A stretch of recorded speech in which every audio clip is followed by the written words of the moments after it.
Namaste.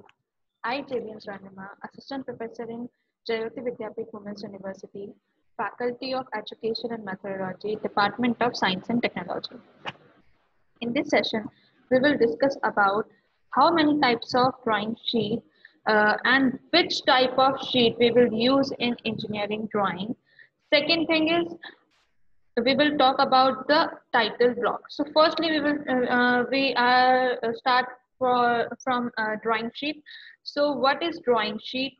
Engineering drawing is are prepared on standard size drawing sheet. The correct shape, the correct size of object can be visualized from understanding of not only its view but also from the various types of lines, dimension, notes, scale, etc.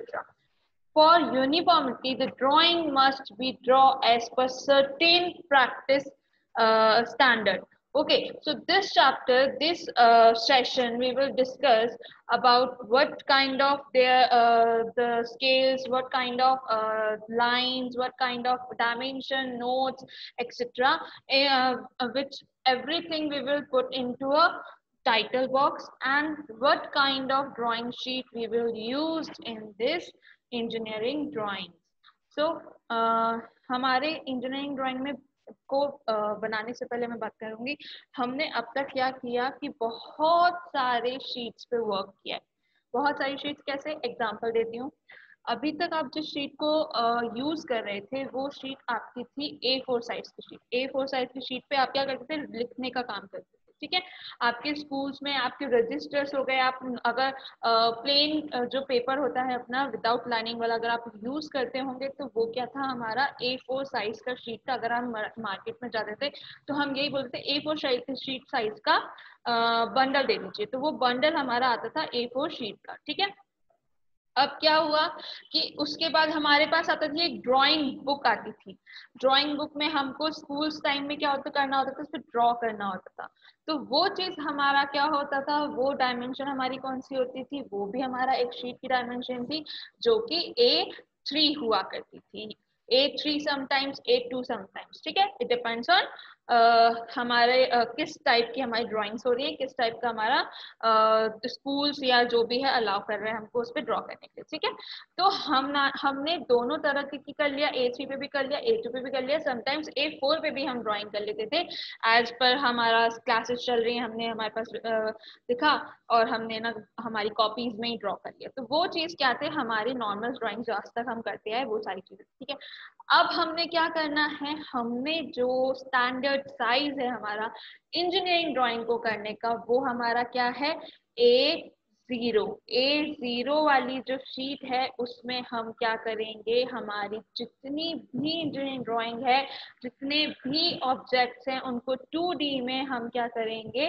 बनाएंगे किस sheet पे बनाएंगे A0 size sheet पे ठीक है क्या dimensions होती हैं कैसे पता चलेगा क्या होगा तो उसके लिए मैंने यहाँ पे कुछ फिगर और कुछ डायमेंशंस दे रखी हैं जैसे कि यहाँ पे लिखा हुआ है A0 A1 A2 A3 A4 and यहाँ पे डायग्राम बना हुआ है A4 A3 A2 A1 and A0 जो शीट है वो नॉर्मली अगर मैं बात करूँ तो वो हमारी चार्ट जो होता है हमारा जो चार्ट होता है वो जो साइज होता है वो हमारा A0 होता है जिस शीट पे हम लिखते हैं हमारे नॉर्मल रजिस्टर जो शीट का होता है वो हमारा A4 साइज का होता है ठीक है अब ये जो साइज है ये कैसे फिक्स्ड हुआ कैसे हमें पता चलेगा कि इसी साइज पे करना स्टैंडर्ड है कैसे पता चलेगा हमने पिछले सेशन में बात करी थी एक ब्यूरो ऑफ इंडियन स्टैंडर्ड यानी BIS है जिसने क्या किया all over the country all over the universe एक फिक्स स्टैंडर्ड को अडॉप्ट किया यूनिवर्स में जो भी चल रहा था इंडिया के इस स्टैंडर्ड ने क्या किया उसको अडॉप्ट किया उसको फिक्स माना कि ये चीज जो है आपके लिए फिक्स है इससे क्या होगा जो इंटरनेशनली आपकी ड्राइंग्स हैं वो भी मैच हो सकती है। हमने पिछले सेशन में यही बात करी थी कि हम कैसे अपनी ड्राइंग्स को, अगर कोई इंटरनेशनल फर्म है, इंटरनेशनल कंपनी, अगर मैं उसको अपनी जो ड्राइंग्स हैं वो बताना चाहती हूँ तो मैं कैसे उसको फिक्स वहां पे कर सकती हूँ, कैसे उसको वहां पे शो कर सकती हूँ। क्या मैं A4 साइज पे दिखाऊं या मैं A0 साइज पे दिखाऊं, किस शीट पे मैं वो ड्रॉ करूं और उसको ले जाकर वहां पर दिखाऊं। तो ये क्या किया, BIS ने क्या किया, बहुत अच्छा काम किया कि हमारा जितने भी स्टैंडर्ड्स हैं वो फिक्स कर दिए गए इंजीनियरिंग ड्राइंग से रिलेटेड, किसको अडाप्ट करके, इंटरनेशनल स्टैंडर्ड ऑर्गेनाइजेशंस को फॉलो करके, उनके जो भी स्टैंडर्ड्स हैं उनको अडाप्ट करके क्या किया, BIS ने ये स्टैंडर्ड्स हमको रिकमेंड किए कि आप अगर इनको फॉलो करते हो तो आप all over the world, all over the mention कर रही हूँ फिर से, ऑल ओवर द वर्ल्ड अगर आप अपने इन स्टैंडर्ड्स को लेके जाते हो तो आप ऑल ओवर द वर्ल्ड कहीं पर भी आप अपनी ड्राइंग प्रेजेंट करेंगे तो वो वैलिड होगी। आपको कोई मना नहीं कर सकता कि ये चीज वैलिड नहीं है। ठीक है, फर्स्ट थिंग ये हो गई। सेकंड, अब जो साइजेस हैं वो यहाँ पे मैंने मेंशन कर दिए हैं, जो डायग्राम्स है उससे उसके अकॉर्डिंग आपको समझ में आ ही रहा होगा कि A4 शीट जो है वो हमारी कौन सी शीट हो गई और A0 शीट हमारी कौन सी हो गई। इसके बाद मैं नेक्स्ट बात करूंगी कि हमारा, जैसे कि मैंने बात करी थी टाइटल ब्लॉक के बारे में। क्या होता है टाइटल ब्लॉक? नई चीज आ गई, बहुत नई चीज है टाइटल ब्लॉक। क्या होता है? आज तक तो पहले बस हमने टाइटल ही पढ़ा था, हमने कभी टाइटल ब्लॉक तो पढ़ा ही नहीं। क्या होता है टाइटल ब्लॉक? तो टाइटल ब्लॉक एक वो चीज है जहां से कोई भी इंजीनियर, कोई भी ड्राफ्टर, कोई भी आपका इंटीरियर डिजाइनर है या कोई भी है, तो वो क्या कर सकता है, वो आपकी जो भी ड्राइंग है उसके बारे में इंफॉर्मेशन कलेक्ट कर सकता है। कैसे कलेक्ट करेगा? उसके पास उस जो टाइटल ब्लॉक है उसमें हम क्या क्या मेंशन करेंगे, title of drawing, drawing number होगा, स्केल होगा, सिंबल होगा, नेम ऑफ फर्म होगा, इनिशियल होंगे स्टाफ के, बहुत सारे स्टाफ के। तो क्या है ये सब क्यों मेंशन करना चाह रहे हैं, कैसे? अगर हम नहीं मेंशन करेंगे तो क्या होगा? पॉइंट वन है कि अगर मान लीजिए मेरी कोई एक ड्राइंग है, ठीक है, मैंने वो ड्राइंग बनाई पर्टिकुलर किसी एक मान लीजिए एक बिल्डिंग स्ट्रक्चर की बात कर रही हूँ, बिल्डिंग स्ट्रक्चर में जो मेन बेडरूम होता है, मेरी वो ड्राइंग उसके लिए थी, लेकिन मैंने उसमें मेंशन नहीं किया कि ये मेन बेडरूम की जो है ये ड्राइंग है। ठीक है, उसमें मैंने कुछ मेंशन नहीं किया। वो अब अगर किसी और के पास जाएगी वो तो नॉर्मली उसको जनरली लेगा, एंड उसने उसको नहीं ध्यान दिया कि ये जो ड्राइंग है ये दूसरे जो रूम्स हैं उनसे हटके है, और उसने क्या किया, बस उसके अकॉर्डिंग नॉर्मली जनरली क्रिएट कर दिया। अब क्या दिक्कत हो गई? उसमें कुछ कुछ चेंजेस थे, अलग थे। ठीक है, उसमें कुछ जो फीचर्स दिए गए थे वो अलग दिए गए थे, कुछ ड्राइंग्स कहीं से अलग थी। जो सामने वाला इंजीनियर था जो वहां पे साइट पे था, उसने उस चीज को नहीं ध्यान दिया कि ये कुछ अलग है करके, क्योंकि उसमें टाइटल मिसिंग था। ठीक है, तो उसने क्या एज्यूम करा कि ये भी नॉर्मल ड्राइंग्स के अकॉर्डिंग इक्वल ही होगा, दूसरे रूम्स की तरह इसको भी बनाना है, उसने बनवा दिया। अब क्या हो गई? अब बहुत बड़ी दिक्कत हो गई, क्योंकि वो तो रूम्स में बहुत कुछ अलग चेंजेस था और दूसरे रूम्स में बहुत कुछ चेंजेस था।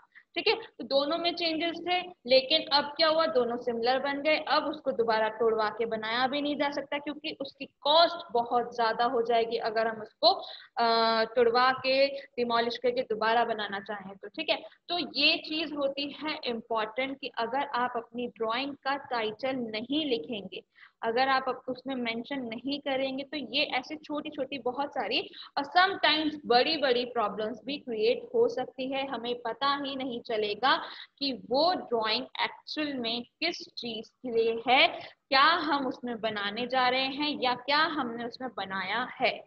ठीक है, सेकेंड थिंग जो लिखा है यहाँ पे, ड्राइंग नंबर। ड्राइंग नंबर क्यों, किस लिए, क्यों बताना है ड्राइंग नंबर? इसलिए बताना है ड्राइंग नंबर क्योंकि उससे हमें ये याद रहेगा, जब भी जो भी इंजीनियर सामने वाला है, जैसे मैंने ड्राइंग बना दी, मेरे को पता है वन में कौन सी है, सेकंड कौन सी है, थर्ड कौन सी, फोर्थ कौन सी है, वन बाय वन मुझे पता है कौन सी कहाँ पे कब किस सेक्शन में आके यूज होनी है। ये चीज मुझे पता है क्योंकि मैंने उसे बनाया है, मैंने उसे ड्रॉ किया है। लेकिन ये चीज सामने वाले इंजीनियर को कैसे पता चलेगी, कैसे उसको पता चलेगा कि भाई कौन सी ड्राइंग फर्स्ट है, कौन सी ड्राइंग सेकंड है। तो उसके लिए क्या करना होता है, ड्राइंग नंबर देना होता है। ठीक है, अगर आप कोई एक बिग प्रोजेक्ट है आपके पास, ठीक है, बिग प्रोजेक्ट है, अब उसमें मान लीजिए फर्स्ट ड्राइंग जो है मेरी वो एक पर्टिकुलर सेक्शन की है, उस सेक्शन के बनने के बाद ही मेरा नेक्स्ट सेक्शन बनना है। लेकिन क्या हुआ, मैंने उसमें ड्राइंग नंबर नहीं लिखा, फर्स्ट सेकंड नहीं लिखा, मेरा क्या हो गया, सेकंड सेक्शन पहले बन गया, अब फर्स्ट सेक्शन में बहुत सारा मेजर गड़बड़ हो गया, मेजर एरर क्रिएट हो गई।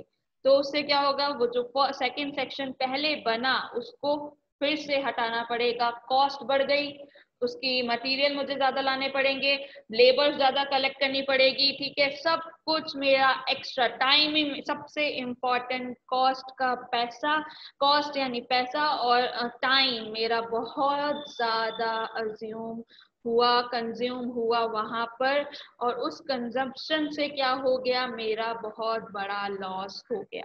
तो इसलिए मुझे अगर वहां पर ड्राइंग नंबर नहीं दूंगी, मैं अगर वो ड्राइंग बना रही हूँ मैं ड्राइंग नंबर नहीं दूंगी, तो मेरे लिए बहुत मेजर प्रॉब्लम क्रिएट हो सकती है। सो इसीलिए हमको क्या करना होता है, वहां पे ड्राइंग नंबर भी देने होते हैं। अब बात आ गई स्केल की। स्केल का मतलब क्या हुआ, स्केल का मतलब तो 1 सेंटीमीटर 2 सेंटीमीटर जो हमारा नॉर्मल स्केल होता है वो लिखना है क्या, नहीं, बिल्कुल भी नहीं। हमारे पास स्केल का मतलब यहाँ पे क्या होता है कि मान लीजिए मुझे एक बिल्डिंग बनानी, चलो बिल्डिंग छोड़ो, मुझे एक ऑब्जेक्ट ड्रॉ कर, ऑब्जेक्ट मेरा क्या है, 1 मीटर नहीं, 1 मीटर से बड़ा, बल्कि इवन 1 मीटर से बड़ा, 10 मीटर का मेरे पास एक ऑब्जेक्ट है जिसकी लेंथ 10 मीटर है, जिसकी विड्थ भी क्या है, 10 मीटर है। अब मैं उसको अपनी शीट पे कैसे बनाऊं, 10 मीटर की तो मेरी शीट ही नहीं होती, कहाँ से लेके आऊं 10 मीटर की शीट, क्या मैं ऐड करूं, शीट के शीट ऐड करूं, फिर उसके बाद जाके बनाऊं 10 मीटर, जब वो हो जाए, अब चलो 10 मीटर वो बन गया, यानी लंबाई में भी मैं 10 मीटर करूं और चौड़ाई में भी मैं 10 मीटर करूं, दोनों विड्थ जो मेरी लेंथ और विड्थ है दोनों की दोनों मैं क्या करूं 10 मीटर करूं, उसके लिए शीट्स ऐड करती जाऊं, कैसे बनाऊं 10 10 मीटर की कैसे बनाऊं उसको। तो उसके लिए क्या होगा, क्या करना होगा हमको, उसके लिए हमको स्केल मेंशन करना पड़ेगा, स्केल मतलब रेशियो मेंशन करना पड़ेगा कि किस रेशियो के साथ मैं वो अपना ड्राइंग बनाना चाहती हूँ। यानी मैंने अगर कोई ऑब्जेक्ट है 10 बाय 10 मीटर का, तो मैंने उसको अपनी स्केल बना के क्या यहाँ पे मेंशन किया है कि वो 10 बाय 10 जो मीटर में है उसको मैंने किस डायमेंशन के साथ, किस यूनिट के साथ अपनी शीट पर बना रही हूँ, और ऐसी डायमेंशन जो कि क्या हो, अच्छे से जिसे मैं समझ सकूं, अच्छे से कोई जो इंजीनियर है वो समझ सके, और अच्छे से विजिबल भी हो, और अच्छे से ड्राइंग शीट पे शो भी उसका जितना भी माइनर से माइनर पार्ट है वो भी वहां पर अच्छे से दिखे। तो इसके लिए क्या होता है, स्केल फिक्स किया जाता है कि मेरा ये स्केल है। अब मैं स्केल को अगर आपके 12th से रिलेट करती हूँ तो ज्यादा आई थिंक समझ में आएगा। तो स्केल की बात अगर मैं करूँ तो आपने अभी तक ग्राफ बनाए होंगे, मैथ्स में बहुत सारे क्वेश्चंस ऐसे होते थे जिसमें हमको ग्राफ बनाना पड़ता था, राइट। ग्राफ बनाने के लिए हमको क्या करना होता था, हम मेंशन कर देते थे 1 box equals to 10 centimetre, 1 small box equals to 1 centimetre, ऐसे करके हम स्केल मेंशन करते।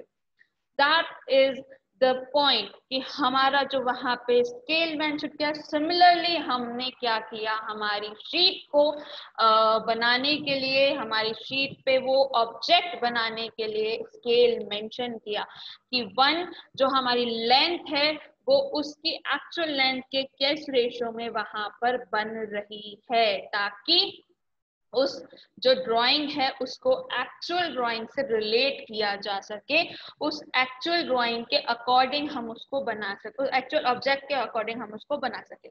अब ये क्यों इंपॉर्टेंट है, मान लीजिए कि अभी तो आप क्या कर रहे हैं, जो ऑब्जेक्ट दिया हुआ है उसके बेसिस पे आप अपना ड्रॉ कर रहे हैं।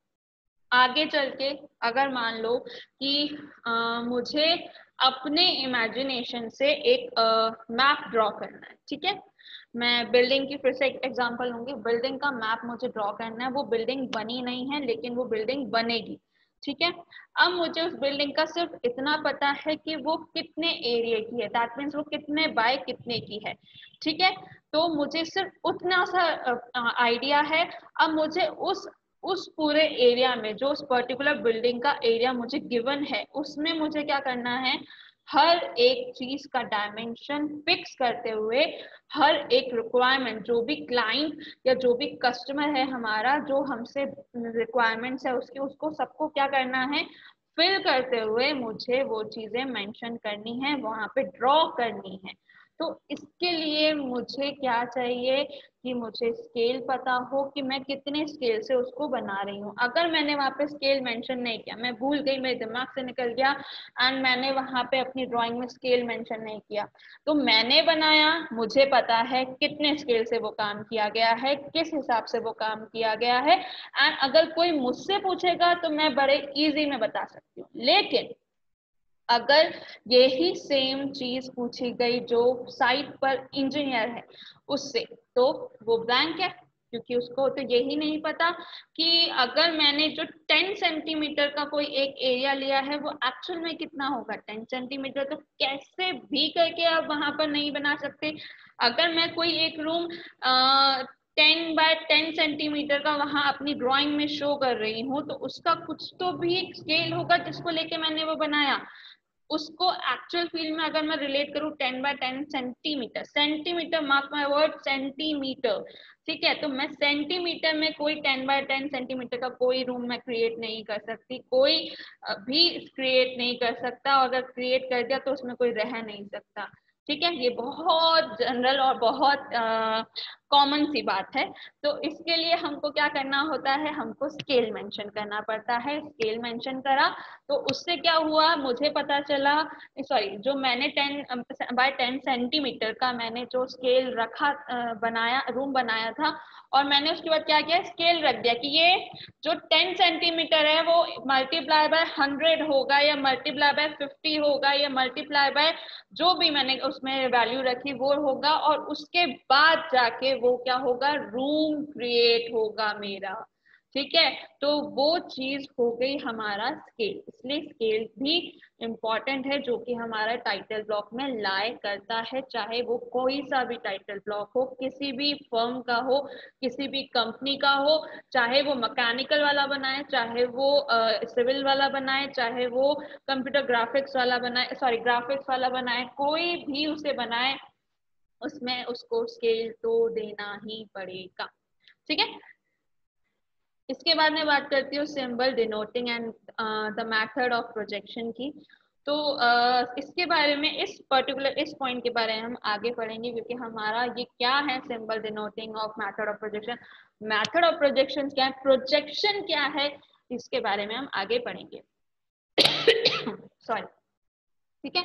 अब इसके बाद है नेम ऑफ फर्म, सॉरी पहले सिंबल डिनोटिंग का थोड़ा सा ये बता देती हूँ कि कुछ एक सिंबल होते हैं, आई थिंक अगर यहाँ जैसे कि ये यहाँ पे मेंशन है डायग्राम में आप देख रहे हो, तो ये सिंबल है, ये किस चीज के सिंबल है, क्या है क्या नहीं है, वो हम आगे के सेशन में पढ़ेंगे।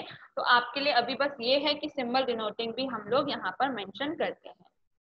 ठीक है, नेक्स्ट है हमारा नेम ऑफ फर्म, बहुत इंपॉर्टेंट है नेम ऑफ फर्म। मान लीजिए मैंने कोई ड्राइंग बनाई, ठीक है, ड्राइंग बना दी, मैंने उसमें नेम ऑफ फर्म मेंशन नहीं किया, मैंने उसको ड्राइंग बना के दे दिया, वो अप्रूव्ड हो गई, जिसने अप्रूव किया उसने भी नेम ऑफ फर्म को ज्यादा ध्यान नहीं दिया एंड उसने अप्रूव कर दिया, या कैसे भी वो अप्रूव्ड हो गई। ठीक है, तो अब अप्रूव्ड हो गई, अब क्या हुआ, वो जो स्ट्रक्चर बना, वो स्ट्रक्चर टूट गया। ठीक है, टूट गया, अब ब्लेम किस पे किया जाए, किस फर्म पे किया जाए। अप्रूवल वाले को पता है, अप्रूव वाले को बोला जाएगा भाई किस फर्म का है बताओ, उससे उस वो इस जो भी ये हुआ है नुकसान जो भी हुआ है उसकी भरपाई वो फर्म करेगी। अब वो फर्म का नाम बताओ, कैसे पता चलेगा, उस शीट में तो नाम, फर्म का नाम ही नहीं है, वो शीट अप्रूव भी हो गई, सब कुछ हो गई, किसी ने ध्यान नहीं दिया, किसी के सबसे मिस होता गया, होता गया, और क्या हुआ, वो फर्म वहां पे है ही नहीं, पता ही नहीं कि किस फर्म ने वो काम करवाया। तो क्वेश्चन किस पे उठा होगा? किसी पर भी नहीं, और वो एक क्वेश्चन मार्क बन के रह गया कि फर्म कौन थी जिसने ये स्ट्रक्चर बनाया, और ये जो भी नुकसान हुआ वो कौन सी फर्म करेगी। अगर यही नहीं होगा, यही पता नहीं होगा, यही मेंशन नहीं होगा, तो उसमें उस केस में मौजूद सारे लोग, that means engineer, approval, designer, सब के ऊपर क्वेश्चन मार्क हो जाएगा, सबके ऊपर ये बात हो जाएगी कि आपको ये जो जितना भी नुकसान हुआ है वो क्या करना है, आपको भरना पड़ेगा। आपके ऊपर केस भी हो सकता है या बहुत सारे इश्यूज हो सकते हैं। तो इसीलिए बहुत इंपॉर्टेंट है कि नेम ऑफ फर्म भी हमको पता हो। ठीक है, ये हो गया। अब इसके बाद initial of staff who have design, check and approved. क्यों इंपॉर्टेंट है? जैसा कि मैंने अभी बोला, कोई स्ट्रक्चर था, टूट गया, टूटने के बाद किस पे क्वेश्चन किया जाए? जो डिजाइन किया, जो चेक किया, जो अप्रूव किया। उसके बाद इस टूटे हुए स्ट्रक्चर की कौन जिम्मेदारी लेगा, कॉस्ट कौन भरपाई करेगा, कौन उसको अश्योरिटी लेगा कि हाँ ठीक है हम इसको दोबारा करेंगे? वो फर्म। ठीक है, तो फर्म क्या करेगी? इन तीनों पे दो चीजें होंगी, या तो गवर्नमेंट या फिर फर्म क्या करेगी, इन तीनों पर क्वेश्चन मार्क करेगी। इन तीनों की ने जो भी चेक किया, अप्रूव किया और डिजाइन किया उस पर क्वेश्चन मार्क करेगी, और उसके बाद जिसकी भी गलती होगी उसको एज अ पेनल्टी वो काम करना पड़ेगा। अगर फर्म की गलती होती तो फर्म को भी उसके साथ इक्वली काम करना पड़ेगा। तो इसीलिए बहुत इंपॉर्टेंट है शीट पे कि पता रहे कि इनिशियल स्टाफ, वो स्टाफ कौन था जिसने इस शीट पे, इस पर्टिकुलर ड्राइंग पे वर्क किया। ये सारी चीजें क्या है, बहुत इंपॉर्टेंट है किसी भी एक ड्राइंग को, किसी भी एक इंजीनियरिंग ड्राइंग को बनाने के लिए। आज तक हमने इसका मैं छोटा सा, बहुत छोटा सा एग्जांपल लेती हूँ। आज तक हम ना एग्जाम था हमारा, एग्जाम देते आए हैं, ठीक है। तो ड्राइंग का एग्जाम था, बचपन में हमारे ड्राइंग्स के एग्जाम हुआ करते थे। उस ड्राइंग के एग्जाम में क्या हुआ, हमको शीट मिली, शीट मिल गई। शीट में सबसे पहले आपको टीचर बोलता था कि अपना नाम लिख लो, अपना रोल नंबर लिख दो और डेट वगैरह मेंशन कर दो, ठीक है। तो सॉरी, वो क्यों बोलता था ऐसा, या वो क्यों बोलते थे ऐसे? क्योंकि अगर आपने वो चीज नहीं लिखी, किसको मार्क्स दिया जाएगा? कौन होगा उसका, उस ड्राइंग का शीट का कौन, किसको मार्क्स दिया जाएगा? कौन जिम्मेदारी लेगा कि ये जो शीट है ये इस बच्चे की है और इस बच्चे ने ये शीट बनाई है, बहुत अच्छी सी ड्राइंग बनाई है, इसके मार्क्स मुझे कन्वे करने हैं, लेकिन इसमें तो नाम ही नहीं है। मैं किसको चेक तो मैंने कर दिया लेकिन नाम नहीं है। अब किसके ऊपर बात आएगी? बात आएगी जो वहां पर इन्विजिलेटर की ड्यूटी कर रहा था। आपने, जब बच्चे ने यहाँ पे अपना नाम, अपना रोल नंबर, अपनी क्लास, अपना date time mention, sorry date mention नहीं किया, तो आपने यहाँ पे साइन कैसे कर दिया? आपने साइन कर दिया, तो यहाँ पे आप बताइए ये कौन सा बच्चा है? क्वेश्चन मार्क किससे हुआ? उस जो उस टीचर से जो वहां पे उस टाइम पे मौजूद था, जिसने उसकी उस शीट पे साइन किया। आपको सबको पता होगा कि शीट पे साइन होते होंगे, ये चीज नॉर्मल है कि जब भी एक्स्ट्रा एग्जाम होता था तो जो भी वहां पे एग्जाम ले रहा होता था वो आपकी शीट पे साइन करता था। तो ये क्या होता था, जब भी आपकी शीट पे साइन हुआ तो वो उस टीचर से क्वेश्चन मार्क किया जाएगा कि आपने शीट पे साइन कैसे कर दिया जब वहां पे बच्चे ने नाम नहीं लिखा, आपका रोल नंबर नहीं लिखा। अब आप बताइए ये कौन से बच्चे की कॉपी है, कि कौन से बच्चे ने ड्राइंग बनाई है करके। तो वही चीज सेम है हमारे इस इंजीनियरिंग ड्राइंग से।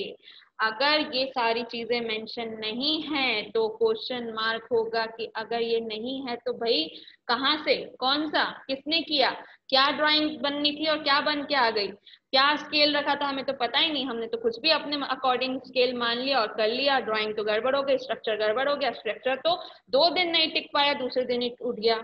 ठीक है, तो बहुत सारी ऐसी चीजें होती हैं जिसकी वजह से जो प्रॉब्लम क्रिएट कर सकती है इस, अगर ये टाइटल ब्लॉक मिसिंग हो गया तो। ठीक है, अब कैसे बनाना है उस पे बात करते हैं। तो यहाँ पे एग्जाम्पल्स दे रखे हैं, 2 एग्जाम्पल। ये जो एग्जाम्पल है ये बहुत जो दूसरे लोग बनाते हैं, मतलब जैसे कि जो कंस्ट्रक्टर के टाइम पे बनता है, जो इंजीनियर्स बनाएंगे या ड्राफ्टर बना के देगा, ये उसके से सिमिलर है थोड़ा बहुत। ठीक है, कि उसमें यहाँ पे देख लीजिए स्केल गिवन है, प्रोजेक्शन गिवन है, लीगल ऑनर देख लीजिए, लीगल ऑनर गिवन है, टाइटल गिवन है, आइडेंटिफिकेशन नंबर यानी ड्राइंग नंबर, कौन सा आइडेंटिफिकेशन नंबर होगा वो यहाँ पे मेंशन है।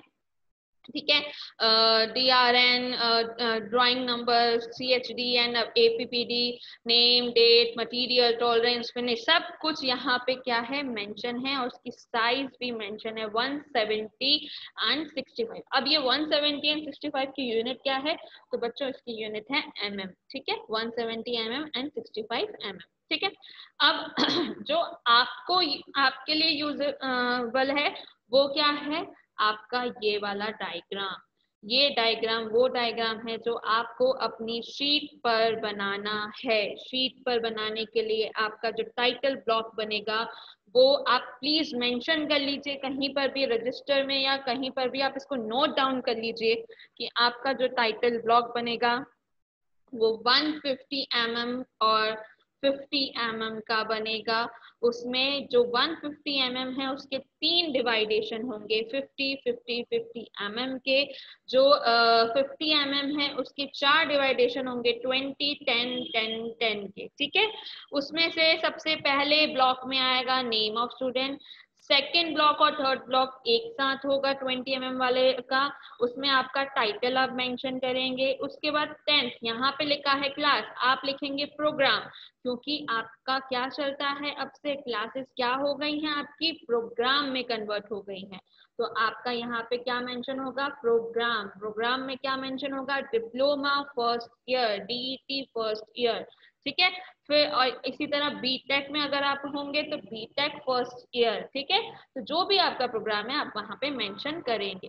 रोल नंबर में आपका क्या आएगा, एनरोलमेंट नंबर। आपका जो एनरोलमेंट नंबर है वो यहाँ पे आप लिखेंगे एनरोलमेंट नंबर, एंड उसके बाद अपना नंबर यहाँ पे मेंशन करेंगे। डेट कौन सी आएगी, जिस दिन हम वो शीट बनाएंगे उस दिन की वो डेट आप वहां पे मेंशन करेंगे। ड्राइंग नंबर, जितनी जितनी शीट बनती जाएंगी, फर्स्ट नंबर पे जो शीट बनेगी उसमें 1, सेकंड पे जो शीट बनेगी उसमें सेकंड, ऐसे आगे की सो ऑन। ठीक है, स्केल क्या मेंशन करेंगे, स्केल आप क्लियरली वहां पे मेंशन करेंगे। अगर मैं कोई ऑब्जेक्ट आपको बनाने को दूंगी तो आप कितने उससे उसको वहां पे बना रहे हैं, मैं अपने सेशंस में आपको बताऊंगी। कोई भी एक ऑब्जेक्ट का पिक्चर दूंगी, आपको वो ऑब्जेक्ट बनाना है, या फिर मैं आपको डायरेक्टली बोलूंगी आप इमेजिन करिए और वो ड्राइंग बना के बताइए अपने अकॉर्डिंग। उसको कितने स्केल में आप बना रहे हैं वो आपके ऊपर रहेगा, आपको वो बनाना है। ठीक है, इसके बाद ग्रेड का सिस्टम और वैल्यूड बाय, ये दोनों चीजें आप मेरे लिए छोड़ देंगे।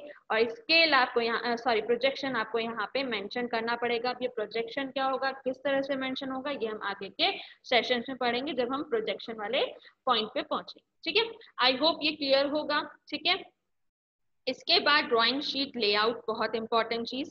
ठीक है, ड्राइंग शीट लेआउट क्या है, कैसे करना है, क्या करना है, तो बहुत इजी है, बहुत ज्यादा इजी है। इसको भी नोट डाउन कर लीजिएगा कि ड्राइंग शीट में जो आपकी A0 साइज की ड्राइंग शीट है उसमें आपको क्या करना है, जो आपका लेफ्ट हैंड साइड है, लेफ्ट हैंड साइड में आपको 20 mm मार्क, डबल कॉमा में सुन लीजिए, 20 mm आपको एक तरफ रखना है लेफ्ट हैंड साइड में 20 mm। बाकी rest of upper, lower and right hand side दोनों में क्या करना है, तीनों में क्या करना है, 10 10 10 mm का आपको मार्जिन देना है। दैट मीन्स आपको लाइन ड्रॉ करनी है, उसके अंदर आप क्या करेंगे, अपनी जो भी ड्राइंग है वो बनाएंगे। ठीक है, तो यहाँ पे ये जो एग्जाम्पल है बी, ठीक है, तो यहाँ पर क्या है, 20 लेफ्ट हैंड साइड पे, 10 अपर साइड टॉप साइड पे, 10 राइट हैंड साइड पे एंड 10 बॉटम साइड पे। ये सारा आपका लेआउट हो गया। ठीक है, इसके बाद आपको क्या करना है, हमेशा हमेशा आपका जो टाइटल ब्लॉक होगा वो कहाँ बनेगा, आपके राइट हैंड साइड पे बनेगा।